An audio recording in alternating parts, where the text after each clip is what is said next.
Baiklah, langsung saja kita dengarkan tausiah pengajian wirid pekan pertama yang disampaikan oleh Al-Mukarram Al-Ustaz Hayat Baidillah Zikri. Pada Al-Ustaz, waktu dan tempat kami persilakan.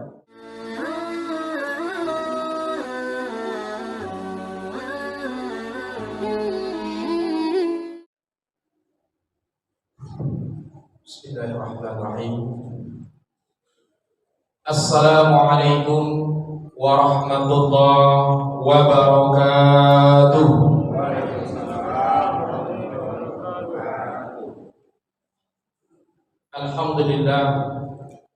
Alhamdulillahilladzi arsala rasulahu bil huda wa dinil haqq liyuzhirahu 'alad dini kullihi wa kafa billahi shahida.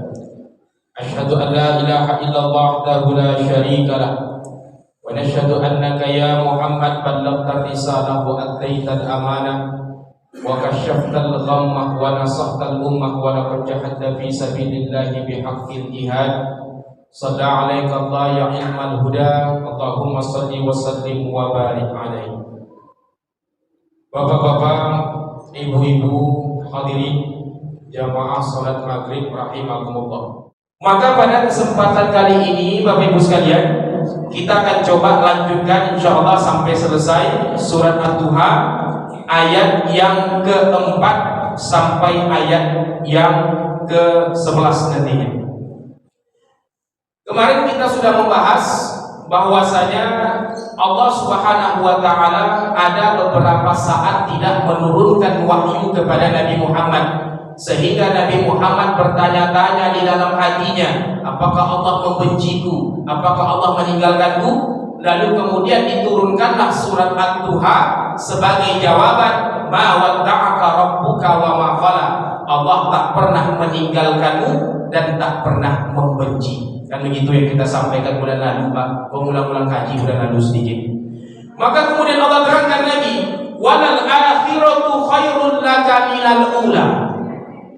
Wahai Muhammad, kata Allah, bagaimana kau berpikir Allah meninggalkanmu? Bagaimana kau berpikir Allah membencimu? Walal akhiratu khairul laka minal ula. Itu ada dua penafsiran. Yang pertama ada yang menafsirkan walal akhiratu khairul laka minal ula. Bukankah akhirat itu jauh lebih baik daripada dunia? Apa yang kau dapatkan di akhirat nanti lebih baik dari yang kau dapatkan di dunia. Tetapi yang paling masyhur tafsirnya bukan akhirat dan dunia, tetapi Allah menegaskan, wahai Muhammad, bagaimana kau menganggap Allah membencimu? Bagaimana kau mengatakan Allah meninggalkanmu? Walal akhiratu khairul laka minal ula. Bukankah apa yang terjadi padamu belakangan lebih baik dari keadaanmu sebelumnya? Bukankah yang terjadi padamu di akhir itu lebih baik dari keadaanmu di awal? Apa yang Allah maksud? Kita lewatkan ayat 5 dulu, Pak. Kata Allah, alam yajidka yatiman fa'awa. Dulu engkau yatim, wahai Muhammad. Tetapi walaupun kau yatim, engkau berada pada orang-orang yang sayang padamu. Di zaman Nabi itu anak yatim itu tersingkir, terusir dari rumah. Kita baca dalam riwayat, ketika datang hari raya Idul Fitri, Nabi keliling di kota Madinah. Ia dapati seorang anak menangis di sudut kota. Lalu Nabi bertanya, mengapa kau menangis? Dia katakan, ayahku sudah meninggal, lalu emakku kawin lagi, lalu bapak tiriku mengambil semua hartaku, aku dicampakkan duluan. Itulah anak yatim di zaman Nabi. Nah, dua kali lagi disia-siakan orang. Tetapi kau Muhammad, kata Allah, walaupun kau yatim, tetapi kau tetap berada pada orang-orang yang sayang padamu. Itu menunjukkan kasih sayang Allah kepadamu. Allah tak pernah meninggalkan. Sekalian, kata Allah, engkau dulu yatim wahai Muhammad, tetapi engkau berada pada orang-orang yang sayang padamu. Ketika engkau dalam kandungan ibumu, ayahmu meninggal. Engkau lahir, engkau diasuh kemudian oleh ibumu sampai engkau berusia 6 tahun. Wafat ibumu, engkau tinggal dengan kakekmu sampai usia 8 tahun. Wafat pula kakekmu, engkau berada dengan pamanmu Abu Thalib. Begitulah orang-orang yang ada di sekitar Nabi, orang-orang yang amat sayang kepadanya. Maka kata Allah, bagaimana kau berpikir Allah meninggalkanmu dan membenci? Apalagi yang kedua, wa wajadaka dhalam fahada. Hati-hati ayat yang ketujuh ini, Pak. Kenapa? Karena dhalam itu di dalam Al-Quran, dhalam itu umumnya berarti sesat. Wa wajadaka dhalam fahada kalau diartikan secara harfiah bisa kita artikan, wahai Muhammad, dulu engkau sesat, lalu kami berikan hidayah. Kalau salah-salah baca awak katakan oh kalau itu Nabi Muhammad itu sesat dulu. Kalau begitu Nabi Muhammad dulu ikut nyembah berhala. Kalau begitu Nabi Muhammad dulu ikut tradisi jahiliyah. Awalnya sosial digobat kalau menafsirkan seperti itu. Lalu apa makna dhalan di sini? Nah, ini harus kita jelaskan nih Pak. Jangan sampai salah nanti mengartikan dhalan. Karena kan dalam Al-Quran contoh dalam surat Al-Fatihah, ghairil maghdubi 'alaihim waladdallin. Apa didhalin di situ, Bu? Bukan orang-orang yang sesat. Kan dhalin itu sesat artinya. Oh, kalau gitu Nabi Muhammad sesat. Ini perlu kita pahamkan. Ada dua pendapat ulama tentang arti kata dhalan dalam surat ini. Yang pertama, makna dhalan itu memang sesat, tetapi bukan sesat akidah Nabi, bukan sesat akhlaknya, bukan sesat tradisi-tradisinya, tetapi memang betul Nabi pernah sesat di jalan. Ada dua. Satu, wahai Muhammad, dulu ketika engkau kecil, ketika engkau sedang mengembalakan kambing di kota Makkah, engkau pernah tersesat di jalan-jalan di sudut kota Makkah. Maka ketika engkau sesat, tak tahu jalan pulang, Allah utus malaikat menunjukkan jalan pulang kepadamu, lalu kau dapat pulang kembali ke keluargamu. Itu bentuk kasih sayang Allah kepadamu. Ketika engkau sesat, diutus malaikat, engkau kembali pulang ke rumah. Itu makna yang pertama. Yang kedua, ada juga yang menyebut Nabi pernah tersesat ketika ikut berdagang dengan pamannya ke negeri Syam. Maka Nabi naik onta merah. Maka di perjalanan datang iblis, disesatkan jalan Nabi, belok seorang dia. Kafilahnya jalan lurus, Nabi belok sendiri. Maka diutuslah malaikat Jibril, begitu dikatakan dalam tafsir Ibnu Katsir. Lalu kemudian dihembusnya iblis tadi sampai terpental ke negeri Habsyah. Lalu kemudian Nabi Muhammad diluruskan jalannya lagi, masuk ke dalam kelompoknya. Itu arti sesat di sini. Itu makna dhalan yang pertama. Yang kedua, makna dhalan itu artinya bukan sesat tapi bingung. Nah, itu ditafsirkan jumhur ulama.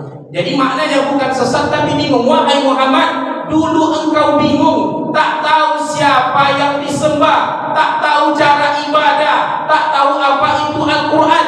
Kami berikan petunjuk, kami turunkan wahyu. Ini Allah, ini cara menyembahnya, ini Al-Quran, ini syariat. Dulu kau tak tahu, kau bingung, kami berikan petunjuk. Itu makna wa wajadaka dhalam fahada.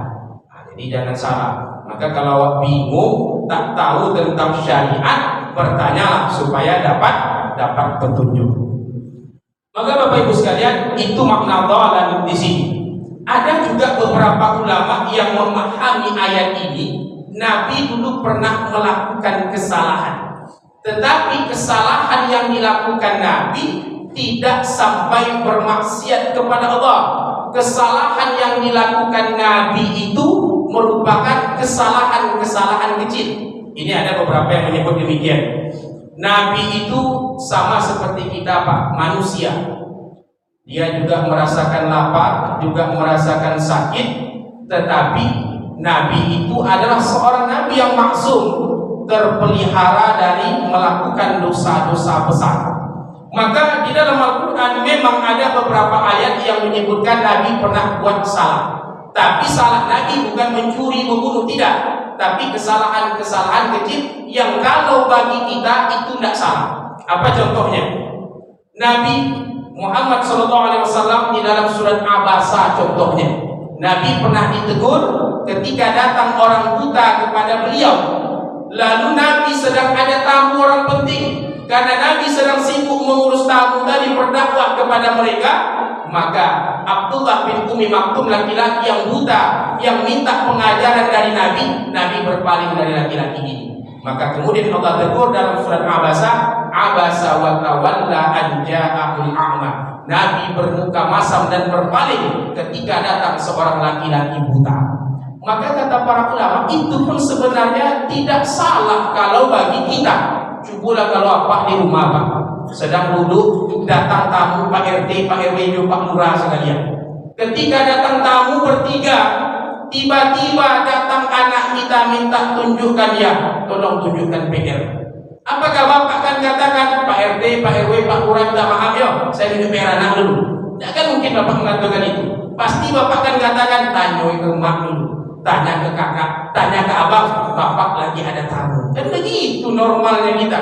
Kan tidak salah sebenarnya yang dilakukan Nabi ketika dia ada tamu-tamu penting, datang laki-laki, wahai Muhammad, alimni bima 'allamakallah, ajarkan aku apa yang Allah ajarkan padamu. Kata Nabi, nanti saya lagi ada tamu. Sebenarnya tidak salah. Cuma di mata Allah yang dilakukan Nabi ini tidak tepat, tidak sempurna.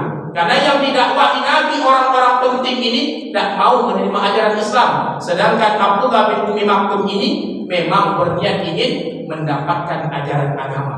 Maka kata Allah yang dilakukan Nabi Muhammad itu tidak tepat. Jadi salah Nabi itu tidak sempurna sikapnya, bukan salah karena maksiat. Begitu sebagian pendapat. Jadi yang salah itu tidak sama dosa. Yang dilakukan Nabi salah, tapi bukan dosa. Kamu dapat salah dosa. Setiap yang dosa pasti salah, tetapi yang salah belum tentu dosa. Itu makna wa wajadaka dhalam fahada. Kemudian Bapak Ibu sekalian, wa wajadaka a'ilam fa'aghna. Wahai Muhammad, bagaimana kau mengatakan Allah meninggalkanmu dan membenci? Dulu engkau dalam keadaan kurang, lalu Allah cukupkan. Nabi Muhammad SAW ketika kecil hidup dengan pamannya dalam kondisi yang sulit sampai beliau harus ikut mengembalakan kambing, ikut berdagang. Kemudian Allah kayakan. Tapi kata apa-apa awak kau tidak produk kayu lupa ya. Yang penting pas-pasan. Nah, pas nio makan, aduh. Pas mau beli baju, aduh. Pas nak pergi umroh, aduh. Kan itu yang penting lah ya. Pas nak bangun rumah, aduh, pas-pasan. Itu yang penting tuh. Nah, perlu kayu-kayu betul.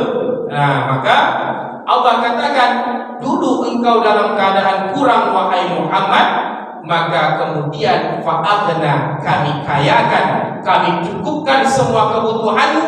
Lalu bagaimana kau mengatakan Allah meninggalkanmu dan membenci? Sebenarnya ini yang disampaikan Allah kepada Nabi, tetapi apa yang Allah sampaikan kepada Nabi itu juga sebenarnya disampaikan kepada kita. Jangan kita bersuzon kepada Allah, oh Allah tak adil, Allah begini, Allah begitu. Padahal berapa banyak nikmat yang sudah Allah berikan. Ada 10 yang diberikan cobaan satu, yang satu nih yang sering kita ratapi. Padahal ada 10 nikmat selain itu yang pernah Allah berikan kepada kita. Maka jangan fokus kepada apa yang kurang dari yang kita dapatkan, tapi tengoklah kepada nikmat-nikmat Allah yang banyak kepada kita. Maka itu Bapak Ibu sekalian, dalam urusan dunia kata Nabi, jangan pernah kita menengok kepada yang lebih. Dalam urusan akhirat boleh tengok pada yang lebih.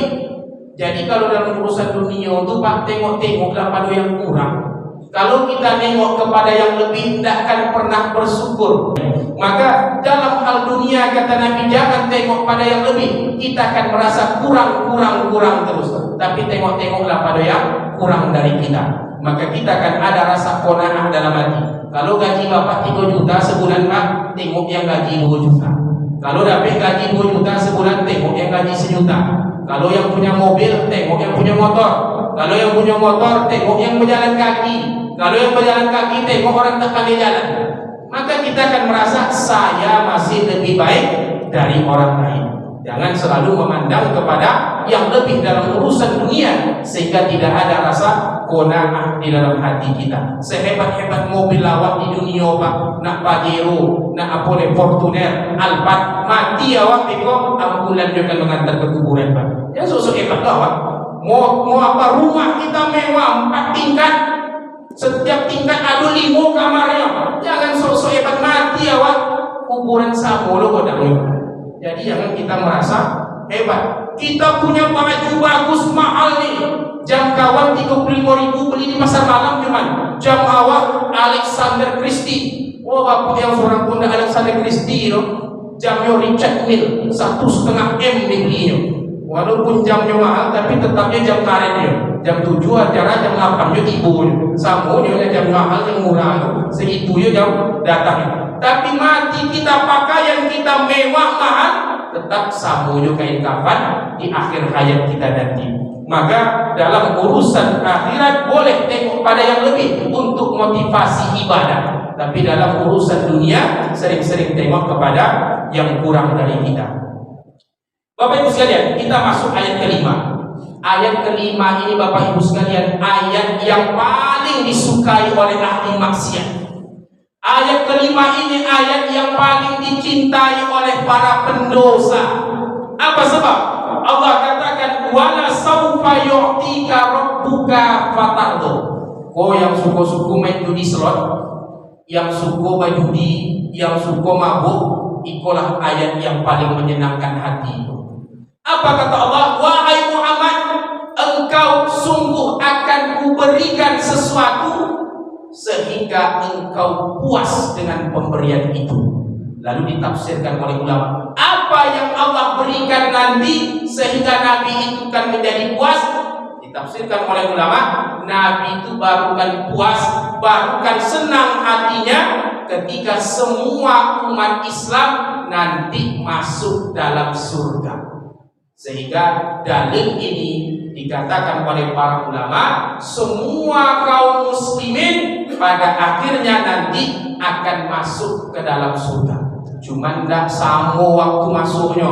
Apa-apa yang rajin datang di sab-sab pertama kok copik masuknya. Mana yang datangnya belakangan, yang tidak pernah datang sama sekali. Ini tuh ada yang sholat ke masjid sekali seminggu Pak. Ada yang sekali sebulan. Ada yang sekali setahun sholat idnya datang. Ada yang datangnya sholat id tak datang pas pembagian daging kurban lalu tidur. Kan ada yang macam itu. Ada lu ini sholat 5 tahun sekali. 5 tahun sekali baru datang ke masjid.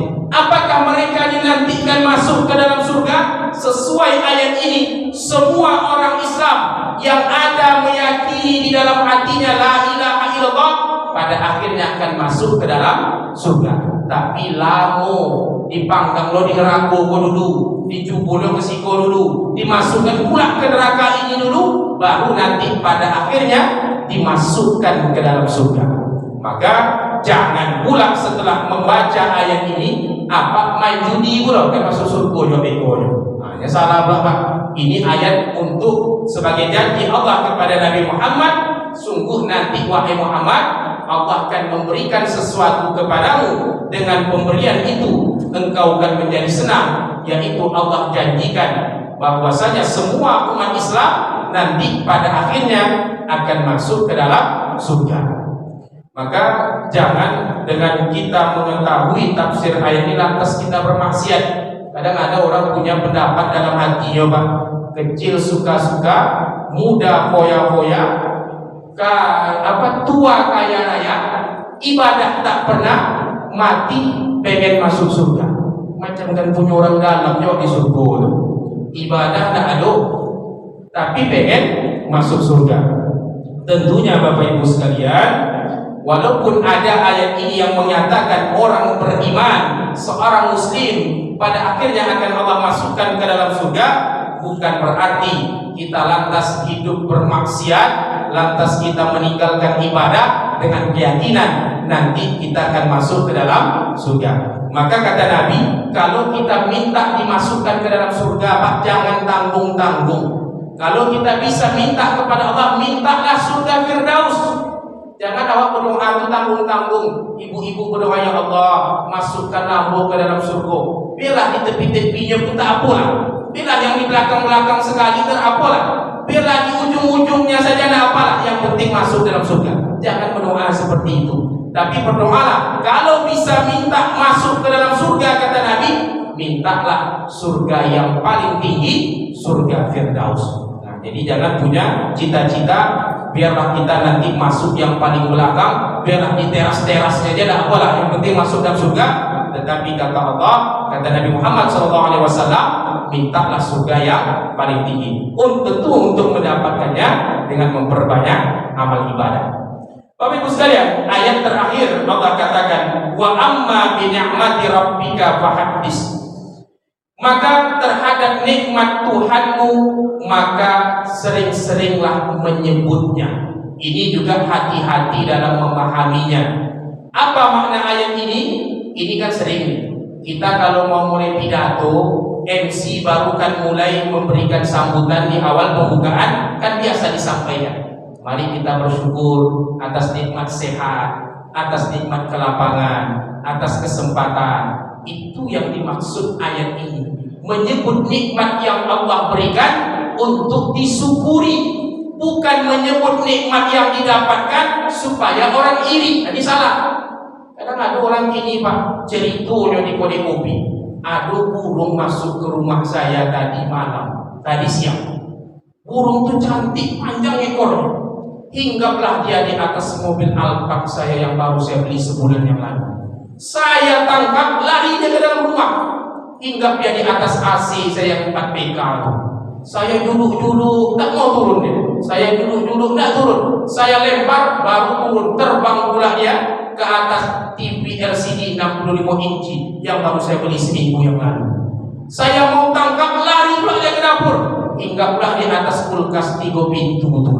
Wah, kau nak menyebut bukan tahadus bin nikmah namanya, tapi pamer, menyebut isi rumahnya mantap-mantap semua. Maka Bapak Ibu sekalian, makna wa amma bi ni'mati rabbika fahaddits kata ulama, menyebut nikmat yang Allah berikan kepada kita untuk disyukuri.